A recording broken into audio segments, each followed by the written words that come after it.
Сәлем достар, мен бүгін сіздермен слива мен жүзім қосып компот жасаудың ең оңай әдісін көрсететін боламын.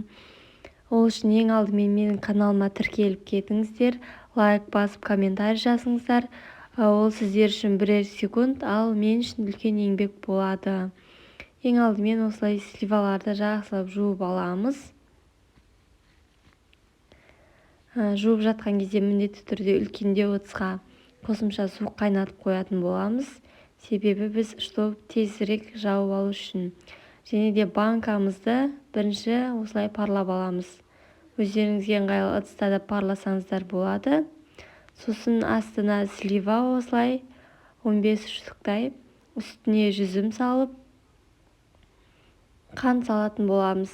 Мінекей менде осындай екі қант салатын боламын. Осындай, сіздерде не деп атайтын білмеймін, біз жақта шөміш деп атайды. 2 рет салатын боламын. Және де айта кететін жағдай, сливаларды осылай вилкамен немесе басқа заттармен кесіп алсаңыздар болады.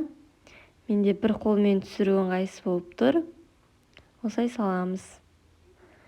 Және де ыстық қайнаған суымызды үстінен құямыз. Крышкаларын да міндетті түрде парлап алып, осылай жауып алатын боламыз. Рахмет.